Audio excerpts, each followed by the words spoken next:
کیا کہتے ہیں، اے دل یہ سلجھنا کیا، جلنا ہے تو جل بھی اٹھی، دم گھٹنے لگا ظالم کیا دھونی رمائی۔ الگ ہی اشتعال حضرت کا، خدا کی قسم یہ مقدر ہے سنیوں کا کہ خدا نے ہمیں امام احمد رضا جیسا امام دیا۔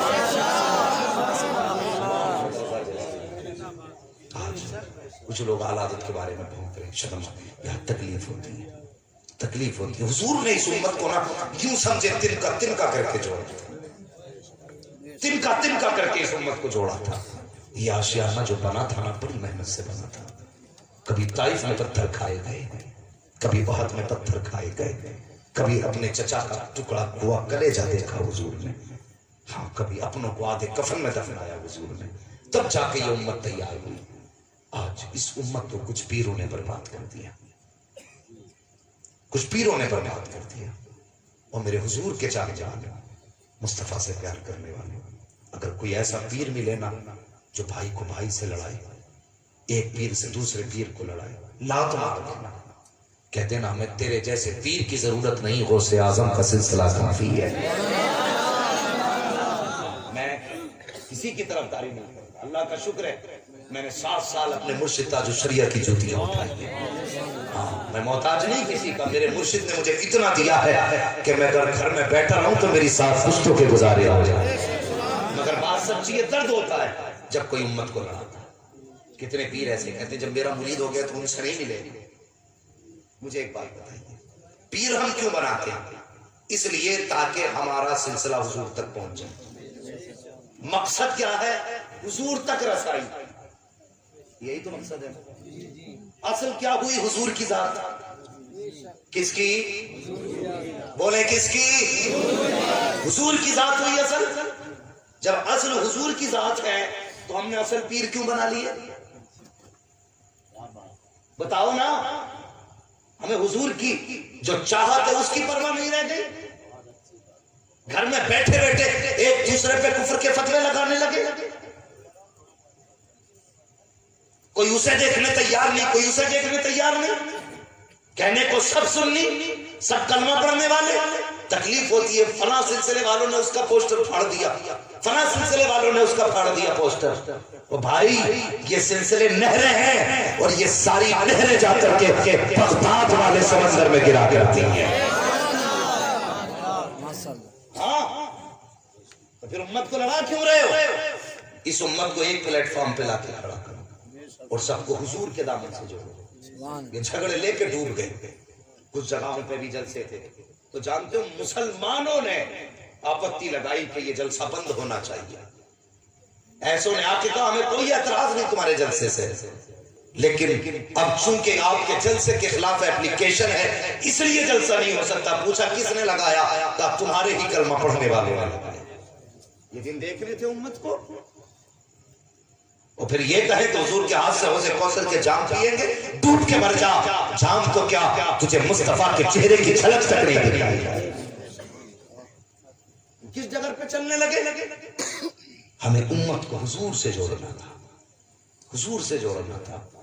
جس سے مطلب نہیں ہے کس کا گھر بگڑ رہا ہے، کس کا گھر بن رہا ہے، بس میرا جو خانقاہ تھا یہ 4 مالا بلڈنگ کا محل ہے، یہ چمکنا چاہیے۔ یہ منشیت رہ گئی ہے، یہ مرضی رہ گئی ہے پیروں کی۔ پیر وہ نہیں جو جیب پہ نظر رکھے، پیر وہ ہوتا ہے جو دل پہ نظر رکھے۔ اور خدا نے یہ نظر میرے مفتی اعظم مصطفیٰ رضا کو عطا کی تھی۔ ہاں، جو جیب پہ نہیں دل پہ نظر رکھتے تھے، دل پہ نظر رکھتے تھے۔ بندہ کہیں سے آئے خبر سب کی ہوتی تھی۔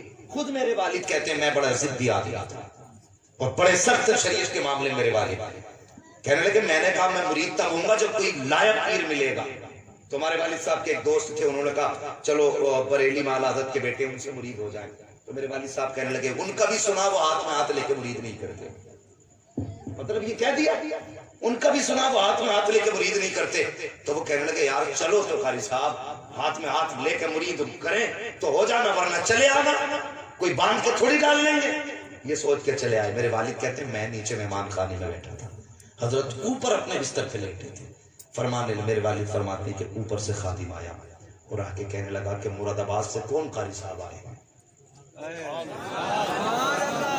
فون کا دور نہیں تھا، موبائل کا دور نہیں تھا، خط بھی مہینوں میں آتے تھے. اس دور کی بات ہے یہ. اوپر سے خادم آیا، کہا مراد آباد سے کون مہمان آئے؟ میرے والد اٹھ کے کھڑے ہوئے، کہا میں ان کا حضرت بلا رہے ہیں. اوپر گئے تو جانتے ہو میرے والد کو دیکھ کے سرکار مفتی اعظم کہنے لگے قاری صاحب بڑے ضدی ہو، یہ سوچ کے گھر سے چلے تھے کہ ہاتھ میں ہاتھ دے کے مرید کریں گے تب مرید ہونا ہے، لاؤ ہاتھ بڑھاؤ تمہیں ہاتھ میں ہاتھ لے کے مرید کر لے. یہ ہوتے ہیں پیر.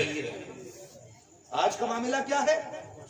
آج اگر غریب مرید آ جائے تو چلیے میرے گھر تو کروٹ والے سے پوچھتا کیسے حالات ہے، حضور آپ کے بیٹھنے کی جگہ، اس کے گھر میں مرغیاں اور بکریاں بہت ہیں. پھر آئیں گے بیٹا پھر آئیں گے. ٹائم نہیں ہے غریب کے لیے، ٹائم نہیں، غریب کے لیے ٹائم نہیں. امیروں کے گھر پہ گھنٹوں گھنٹوں گزار دیتے ہو، غریب کے لیے 3 منٹ نہیں. اور تو کتنا بھی بڑا پیر ہو جا میرے حضور سے بڑا پیر نہیں ہو سکتا ہے. میرے حضور سے بڑا پیر نہیں. تو 5 منٹ امت کو نہیں دے سکتا حضور کی. میرے حضور کی زندگی دیکھ، یہ گواہ ہے سارے کے سارے. انہوں نے کتنی بار سنا ہوگا حضور عید کے لیے جا رہے ہیں، سینکڑوں صحابہ عیدگاہ میں ہزاروں انتظار کر رہے ہیں. ایک غریب بچے پہ نظر پڑ گئی، سید الانبیاء ہے، سید الانس والجان ہے، حضور کائنات کی جان ہے، گزر کے جا رہے ہیں. غریب پہ نظر پڑی اور یار راستہ چھوڑ دیا، ٹھہر گئے. غریب کی طرف رخ کیا، کہنے لگے بیٹے سب نے نئے کپڑے پہنے ہیں، تو نے کیوں نہیں پہنے؟ اس کی آنکھ میں آنسو آ گئے، رو کے کہنے لگا میرے سر پہ باپ کا سایہ نہیں ہے، ماں نے دوسرا نکاح کر لیا، کاش میرا بھی کوئی ہوتا، مجھے بھی کوئی نئے کپڑے پہنا دیتا. ابھی اسے پتا نہیں تھا یہ پوچھنے والا کون ہے، وہ جانتا نہیں تھا ہاتھ کس نے تھاما ہے. حضور بیٹھ گئے، فرمانے لگے بیٹے ایک بات تو بتا دے، کیا تو اس بات سے راضی نہیں ہے؟ کیا کس بات سے؟ کیا محمد تیرا باپ لگے، عائشہ تیری ماں لگے، فاطمہ تیری بہن لگے، حسنین تیرے بھائی لگے. اس نے کہا اگر یہ رشتے مل جائے تو کمی کس بات کی ہے؟ حضور نے کہا چل خوش ہو جا، آج سے تیرا ہاتھ مدینے والے محمد نے تھام لیا. نعرے تکبیر، نعرے رسالت. وہ آسمان سے اتر کے آیا، غریب کو ٹائم نہیں دے گا.